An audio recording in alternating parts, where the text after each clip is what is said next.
Hi everyone, I'm JD from Willowbound Journals. Welcome back to my channel. So I'm going to do a tutorial in this video showing how I make my tags. I've got a whole selection in front of me and they're at different stages. And I make all different sorts of tags. So I've made collage tags, these are vintage French ones. I also make ones with different kinds of papers, whether it's book pages or scrapbook paper, pretty papers. These are Edith Holden tags.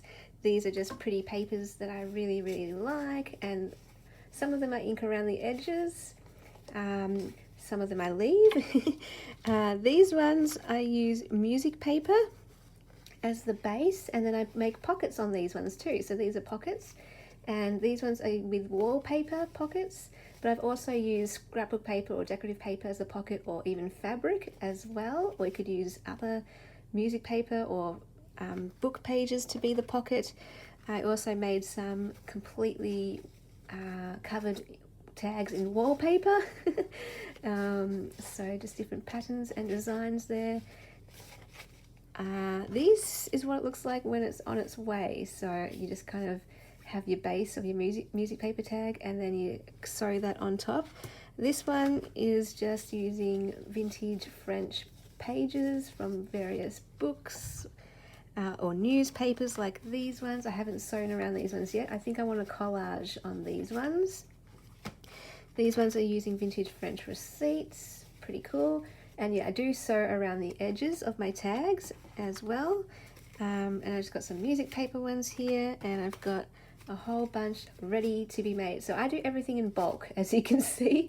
I do everything in bulk and have them ready, but I'll show you how I do this. Let me just clear my desk. And this is what I keep everything in as well. So if you're wondering how I store my tags, I just kind of put them in this container.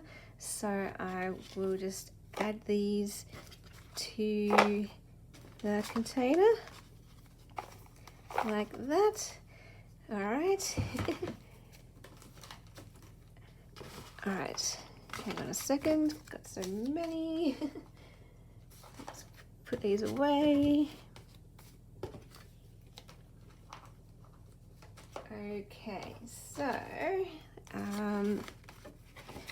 right, let's just move those that way. What we need for our materials, so I use manila folder.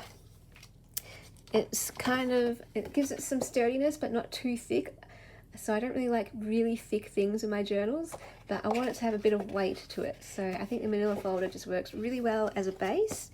And then I use tags, you know, store-bought tags, and I keep these as a template. So I never really use these in journals, I just use these to trace around as my template. Scissors and something to mark it with. I use a Bostik glue stick, but you can use whatever glue you want. I just use that because it holds it in place while I can then take it to my sewing machine, and then the sewing machine does the rest of the work. So all I do is I grab my manila folder and I cut it in half along that fold. And again, I've got different stages here, so this is what it looks like when I do it in bulk. I just trace them all at different sizes. You may be wondering how I got these sizes. I'll show you how I do that in just, well, not a second, but later on. So the first thing I want to do is grab my tag template. You obviously don't need a template, but it just does help me to have everything neat and to be able to do this nice and quickly. So yeah, all I do is trace around the tag as many times as I can to fill up the space, trying not to waste any space here. And yeah, I kind of do it rough. So here, this is where you get some different sizes. I could do 4 across like that, but to save a bit of space, what I do is this. So you go, just mark your corners. Okay, let's hold that better. So that's how you get a different size tag. By filling in the space, you just get your template and then cut it off wherever you need to cut it off. Like that. And then if I grab the other one, I will show you. I hope I'm in frame, sorry. Okay. So this is a smaller tag, and I will just keep going across, and I could do them all this size if I want, or I can play with things. So I'll just, for the sake of this video, I wouldn't normally do this because I'll keep it all the same size, but for the sake of this video, I would do something like this. I'll match up all the lines, and that's how you can kind of play around with different sizes, yeah? So again, just for the sake of this video, let's do another one with this one so I can show you. If I want to play around with different sizes, I'll maybe go down to there and then go like this. Yeah? And then you can kind of see, all right, well, when you have an odd gap like this, all I do is something like this. Because you don't have to have the edges match up exactly. We'll maybe put that across a bit more. And then like that. So I'll just kind of show you, when I cut that out, I can go down here.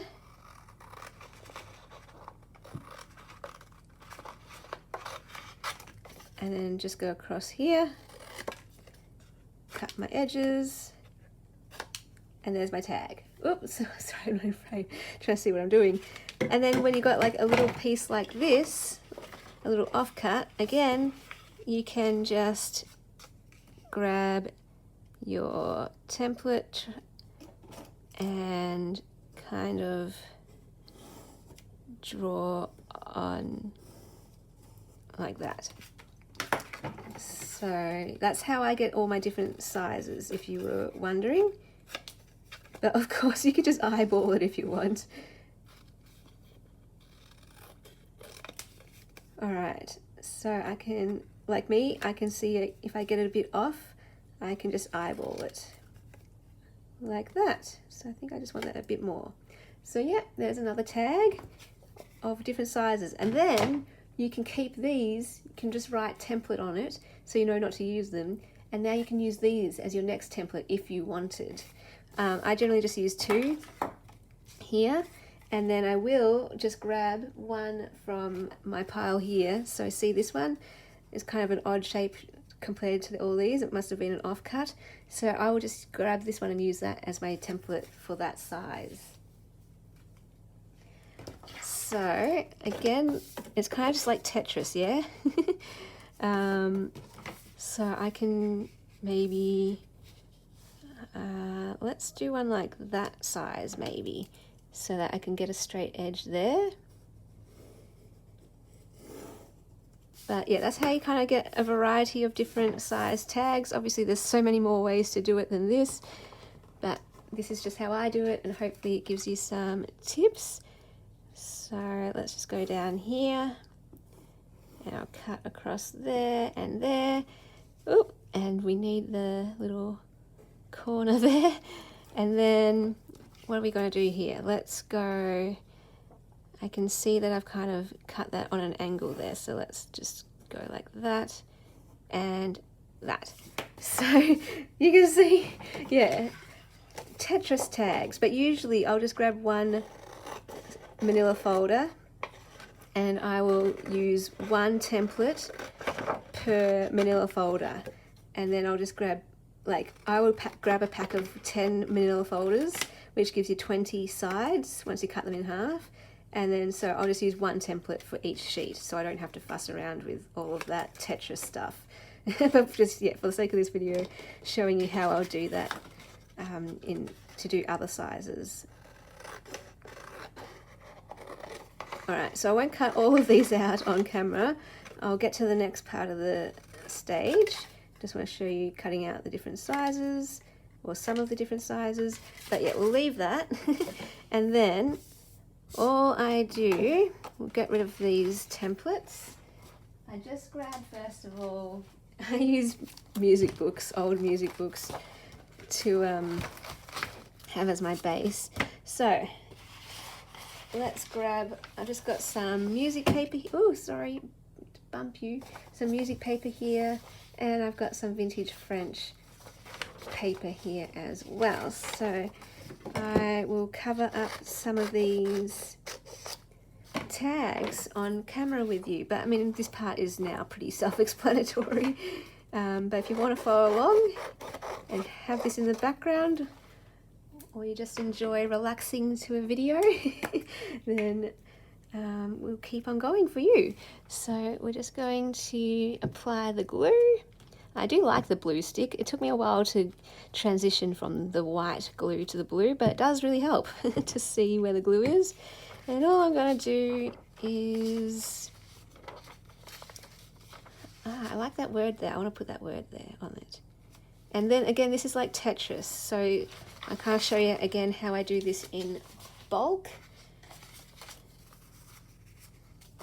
So when I grab my page, just to save a bit of time, instead of cutting each one out individually after each go, I'll wait until I fill the entire page with tags first, so that just saves a bit of time. And I do try to glue down the side that has the markings on them, so the other side is your writing space. Okay, let's go this way. I probably didn't do that very well, but to save space, we could do a little tag there maybe. And I can fit that one there, I think. Yep, I can fit that there. Which side is the good side? Sometimes there aren't any marks on either side, so that's okay. So let's put you here, I think. Down there. Will you fit, little tag? Oh yes, you will. That's exciting. But yeah, like I said, many ways to make tags. So if you're watching and you feel like it, leave a comment letting everyone know how you make tags, because someone might be like looking at this and going, oh my gosh, I don't want to make tags like that. So you might have another method that they'll be like, yes, I want to do that method. All right, so then I kind of just let that dry a little bit so that it doesn't kind of pop off while I'm trying to cut it out. So let's do this one now. And all right, let's get some of the tags I pre-cut earlier, just so I can do this quicker for you guys on camera. But yeah, after I glue them, I cut them out and then I sew around the edges, or you could just use this as a base. I like both, so that's why I have a whole bunch with some that are just plain, and others I do more to them, like I add some collaging, or I add a pocket. But I want to grab some bigger ones here, sorry.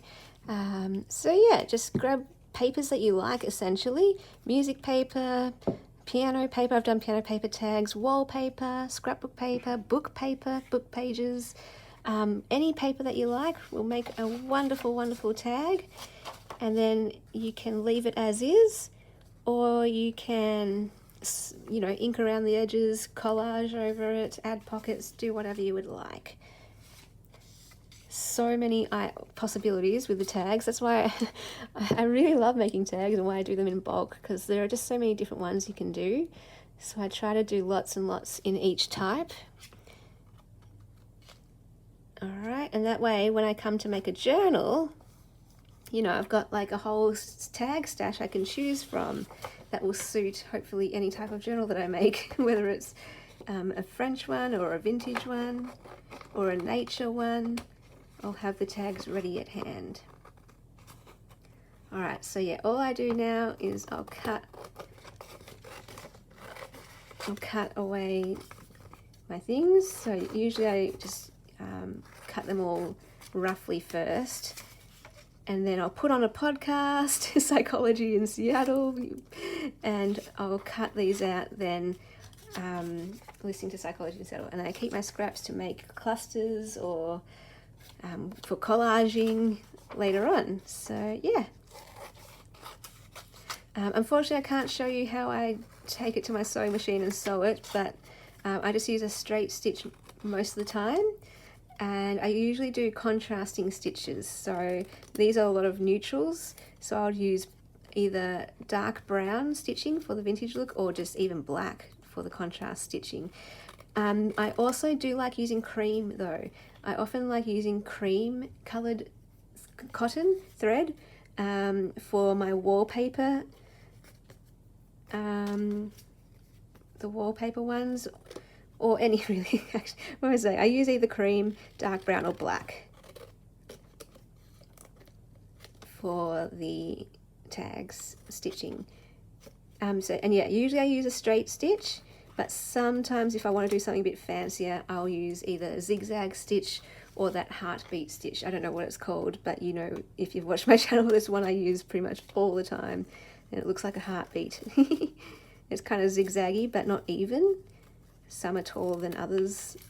So yeah, if anyone knows the name of that stitch, let me know.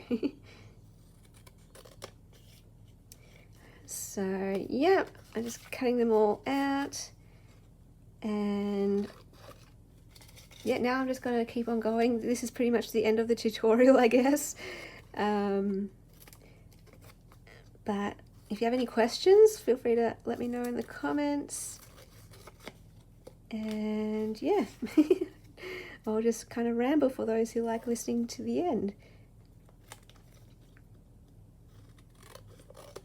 Except now I've forgotten, not forgotten, I don't know what to say. Yeah, I don't know, I just really like having a huge stash of these ready to go when I make journals, because I know what kind of journals I like making now, and it's pretty much vintage botanical. So as long as I choose vintage materials to cover these tags with, then they'll pretty much fit in any journal that I make. I also really love you know, lots of blues, lots of florals, lots of woodland nature, that kind of thing too. So anything with that, I will go ahead and cover tags with that kind of paper.